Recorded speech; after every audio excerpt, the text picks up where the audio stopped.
इंराजि बिजोंनि प्राइभेट फरायसालिफ्रा आंहा नाथाय दुखुनांथाव प्राइभेटब्लाबो फरायसानि आंखाल आंनि थासारिया मिरौ जिरौ पण्डितफोराथ' बानबुंथाय होलांदों बिमा रावनि बिजोंजोंसो गुन गोनां सोलोंथाइखौ मोननो हायो बानबुंथायनि गोहोमा नाथाय हमथा हायाखै गनाय जायाखै फरायसाफ्रा हनै गुबुन बिजोङावसो लोब लोब बांदों नाथाय दिनै रावबो बिजिराखै गुबुन बिजोंनि जाफुंसारनाया बेसे जौखोन्दो आंनि सायाव मालाय सोरथो नायबिजिरदों नाजाबथायारि बाथ्रा बुंदों सोरबा मेल मिथिंफ्राव बिबुंथि होदोंब्ला बुंनाय मावनायफ्रा गोरोबदोंना आंहा नाथाय सन्देह जादों मानोना बर' थुनलाइ आफादा पस्टार कार्डआव ओरैसो लिरदों गुन गोनां सोलोंथाइखौ बिमानि रावजोंबो मोननो हायो बानबुंथाया लोरबां दिन्थिदों बिमा राव सोलोंथाइनि गोख्रोंथियाव बेखायनो गिनांगौ जादों माहारियारि आफादफोरनि गोरों गोराफोरनि बुंनाय मावनायफोराव बेसेबां जौखोन्दो गोथारथि गोसोथि दं गमामा आंनि मान थाखो आरो गोनांथिया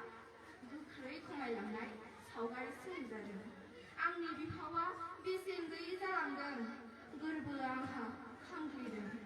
आंनि इयुनाव खोमसि दरसिनि इसारा नुजादों बिखा फोराननानै गोथारथि गोसोजों आंनि निदानाव दिनै सोर गसंखांदों जेंना सुस्रांनायनि मावसुमुआफोर जेंना सुस्रांनाया सोर जाखो आं बर' बिजों फरायसालि थारैनो आंनि गोनांथिया गोनां नङा नामा बर' हारिनो आंनि गोरबोआव दिनै बाय हाजार सोंलु जाखांदों मानोना हनै जोंनि फोरोंगिरिफ्रा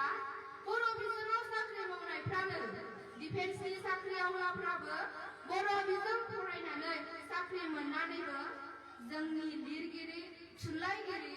हारिनि थैनाय थांनाय सुजुग्राफोरानो माखासे मानि मेगन गुनुफ्राबो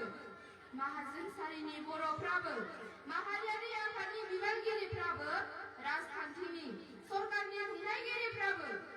आंनि सायाव फोथायनाय गैयै दिन्थिदों गाव गावनि गथ'फ्रा गुबुन बिजोङावसो फरायदों हारि अलखदनि बाथ्राया खुगायावल'सो बेरखांदों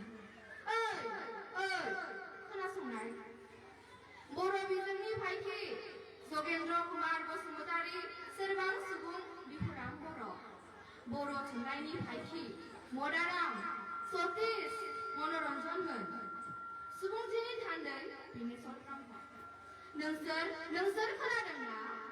नोंसोरनि सानस्रि आरो बिहोमाया दिनै बेसेन गैयै उदायै गोनांथि गैयै नोंसोर गायसनलांनाय बर' बिजों फरायसालिफोरा बर' बिजोंनि इयुना हनै बेसेबा खोमसि आंनि सायाव दिनै एसेबां नेहाथ साननाय नङा आं नङा खायसेनि साननाय बायदि आं नङा आं बर' हारिनि सिनस्रि सिनायाखै बिसोर आंनि बिफाव गोहो बोलो दं आंनाव आगदा आखाइ जाना मावो आं राव थुनलाइ हारि हारिमु जौगानाय थांना थानायनि माने गिनांगौ दं नङा होनबा दिनै आंनि फोथारा मुलुग सोलोंसालि सौहैबाय बर' रावा संबिजिरनि 8थि फारियाव हाबबाय आसामनि लोगो सरकारनि राव जाबाय बायदि आयदायाव साख्रिनि लामा ओंखारबायसै आं बर' बिजोंनि बिफावजोंनो हारिनि सानस्रिनि दाहारा गोख्रै बोहैदों माहारियारि बादा गोरबोआव हाबदों जांख्रिथायनि लामा लानो रोंदों बर'आ दिनै दरखं मोनफैदों हारिया मुलुगाव सिनायजादों बिदिब्ला मानोथो खालामनो गेदेमाफोरनि आदर्श सानस्रिखौ हे आंनि फरायसाफोर आंनि फोरोंनाय गेजेरजोंनो गोग्गो सोलोंथाइ मोननाय फरायसाफोर दावगालां नोंसोर आंनि गोहोमजोंनो देरहासारगोन नोंसोर आंनि गियानजोंनो दागे नोंसोर सिगां लांबाय था मालाया जिखि बुङा जिखि साना मानोना गुबुन बिजोंनि फरायसाफोरा समनि माहारियारि बाद सानस्रिनि दाहार सोमजिनाया जर'ख गोनां फेलें दं मिजिंथि हाया